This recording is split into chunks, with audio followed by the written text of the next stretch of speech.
Bonjour, bienvenue sur l'Argus.fr. Nous sommes aujourd'hui dans un endroit un peu spécial et carrément secret où d'habitude les journalistes n'ont pas accès. C'est le centre de design Citroën. Alors on ne va pas évoquer le passé, et c'est bien dommage parce qu'elle est magnifique cette deux chevaux Charleston. On va évoquer l'avenir et on a la chance d'avoir comme guide Pierre Leclerc, le patron du design Citroën qui nous attend juste à côté.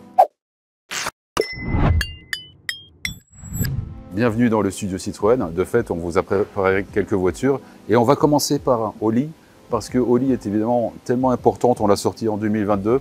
Avec Oli, on a montré une nouvelle image de marque qu'on sort aujourd'hui avec les C3, C3 Cross ou le C5 Aircross concept qu'on a montré au Salon de Paris. Évidemment, quand on réinvente le logo, aujourd'hui vous connaissez les Citroën avec des barres de chrome, deux chevrons qui deviennent deux barres de chrome qui créent un triangle en hippie dans le coin de la voiture. On a voulu ramener le logo Citroën de l'origine. Ce logo, c'est un logo qu'on avait, si vous vous souvenez, essayé graphiquement sur le concept car 1919 pour le 100e anniversaire. Et on s'était dit, il est quand même super moderne, c'est l'origine de notre marque. Essayons de le réintégrer sur nos voitures de production. Et c'est ce qu'on voit aujourd'hui, alors sur Oli, mais sur les C3, C3 Aircross. Maintenant, quand on parle de deux chevrons qui créent l'architecture d'une face avant, et qu'on remplace ça par un logo vertical de presque 20 cm de haut, et on le veut vertical parce qu'on veut fier, ça nous demande de réinventer complètement la signature lumineuse et ce qui se passe dans le coin. Et ce qu'on a voulu faire, c'est recréer le triangle qu'on a aujourd'hui sur une C4 ou une C5X, mais de le recréer avec des éléments, des modules parfaitement horizontaux, verticaux, qui sont moins automobiles, qui sont plus des éléments, finalement c'est un iPhone, c'est des choses qu'on trouve plutôt à la Fnac ou chez Darty que dans un univers automobile. Et c'est un contraste qui nous intéresse vraiment. Donc vous voyez ici ce qu'on appelle un lingot complètement vertical, et ils sont complètement verticaux en vue de côté. C'est ce qu'on retrouve aussi sur les C3, C3 Aircross. Et ce qui est sympa avec cette signature, c'est que de un, c'est super iconique, ça nous donne un regard un peu plus resserré, et puis c'est quelque chose qui est complètement cohérent avec ce qu'on fait sur l'arrière. Donc on retrouve le lingot complètement vertical, les deux petites ailettes sur le côté, complètement flottantes, avec le logo au centre. Tout ça en contraste finalement avec un langage de forme qu'on garde très doux, très rond, très simple. On veut garder cette simplicité. Donc Oli a vraiment été une inspiration pour nous en design et puis pour la marque. Elle porte les valeurs de la marque en termes de côté sustainable, fonctionnalité, légèreté et en termes de prix. On essaye toujours de trouver des solutions qui vont dans ces directions parce que c'est vraiment les demandes de nos clients.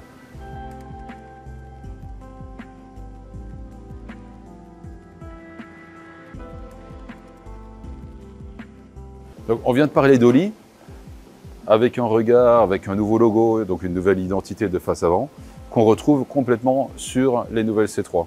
C3 Aircross.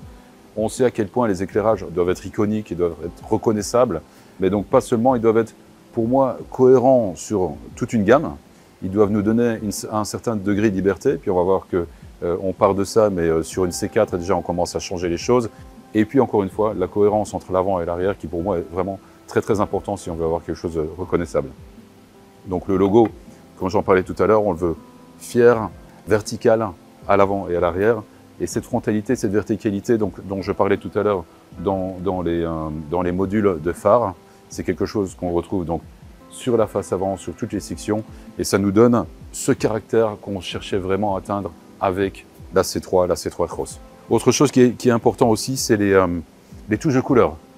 Les touches de couleurs, c'est quelque chose qui a toujours été très Citroën, il y a toujours eu beaucoup de couleurs sur nos voitures. On voulait en faire des touches finalement encore plus contrastées qu'aujourd'hui, mais des choses qui soient aussi extrêmement techniques, qui fonctionnent graphiquement avec les éclairages.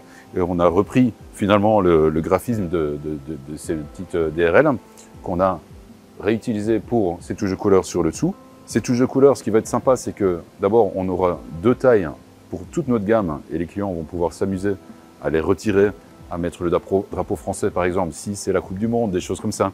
Un petit peu s'amuser finalement avec ces petites pièces en plastique. On en a sur l'avant et sur le côté de la voiture. Donc ce sont des touches de couleurs qui deviennent un peu plus techniques, encore plus contrastées et avec lesquelles le client peut s'amuser. Alors le C3 Aircross, même signature lumineuse, même logo, un avant plus musclé, parce que c'est une voiture un petit peu plus large également, et puis une voiture plus longue, une voiture encore plus familiale. Et donc, on a voulu donner une expression sur l'avant qui soit extrêmement forte et qui soit aussi reconnaissable comme cette nouvelle identité Citroën.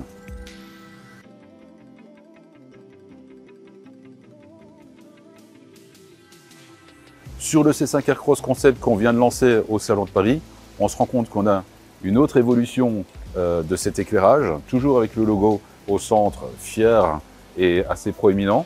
Ici, il n'est pas en aluminium, mais on va passer toutes nos pièces aluminium en plastique, pour le côté tout simplement sustainable. Toujours ce regard resserré qu'on a créé ici avec deux glaçons, on appelle ça les glaçons, en tout cas dans le studio. Et puis ces DRL latéraux qu'on retrouve alors sur l'arrière d'une manière assez extrême. On a cet éclairage qui non seulement est iconique, qui fonctionne avec l'avant, qui fonctionne sur la gamme, mais également un éclairage qui nous aide en termes d'aérodynamique et en termes de ce qu'on voulait faire avec l'arrière de cette voiture. C'est-à-dire que l'aéro nous demandait de ressortir énormément en partie basse, de recentrer énormément sur la partie supérieure. On a amené cet éclairage qui vient directement d'Oli, qu'on a nommé Citroën Lightwings, parce que ça nous aide à visuellement remonter l'éclairage avec cette géométrie dont je parlais. Donc, meilleur aéro et visuellement quelque chose qui est un petit peu surélevé, ce qui est génial pour un C-SUV évidemment, et quelque chose qui devient encore plus iconique pour la marque Citroën. Ces feux viennent en série. On a réussi à les mettre sur la route avec l'UTEC et c'est un challenge incroyable et je remercie l'équipe d'avoir fait ce boulot parce que ça va juste être exceptionnel en série. Alors, ce qui est intéressant dans la silhouette du C5 Aircross, c'est que d'abord, le point le plus haut du toit, c'est celui-ci. C'est-à-dire qu'on remonte au-dessus des passagers du rang 2. On le fait pour une fonctionnalité, pour donner de l'espace au rang 2, parce que c'est une demande de nos clients. On a un arrière assez vertical parce qu'on a besoin d'espace dans le coffre. Tout ça, c'est finalement pour répondre à nos clients, à une fonctionnalité, à de l'espace. Ensuite, les piliers D, donc les piliers D, c'est cette partie derrière la porte, ont toujours eu quelque chose d'assez graphique et d'assez exceptionnel chez Citroën. On a pas mal joué avec des stickers, avec des stries depuis la CX, depuis longtemps. Et ici, on voulait en faire quelque chose de graphiquement iconique et également de fonctionnel. Et on a ces petites dents, donc ces parties noires qui viennent s'intersecter avec la partie couleur carrosserie. Mais on a aussi beaucoup de vue en plan, donc beaucoup d'arrondis dans cette partie-là, ce qui nous aide beaucoup en aéro aussi, qui ramène l'air vers l'arrière, qui resserre le flux d'air et donc complètement fonctionnel.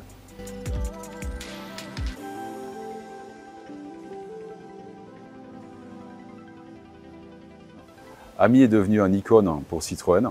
Il faut savoir qu'on en a vendu plus de 65 000, que les gamins de 14 ans roulent en Ami et que c'est devenu un objet vraiment désirable.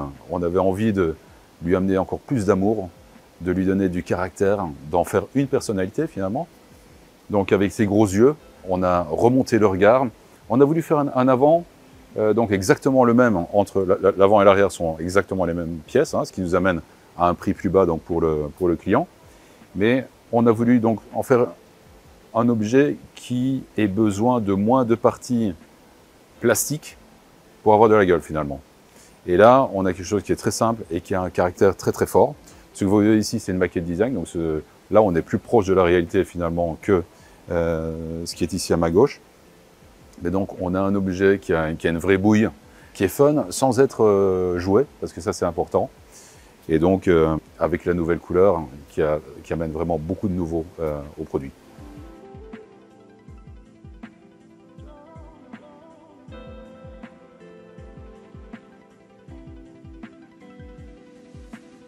Voici pour cette découverte du renouveau du design de Citroën en compagnie de Pierre Leclerc, que l'on remercie encore de nous avoir consacré son temps précieux. Voilà, j'espère que toutes ces infos vous ont plu, que ce petit reportage vous a plu. N'hésitez pas à le dire dans les commentaires, dans la vidéo. Et puis surtout, n'hésitez pas à nous suivre sur tous les réseaux sociaux, l'Argus et partout. Pour ma part, je vous dis à bientôt.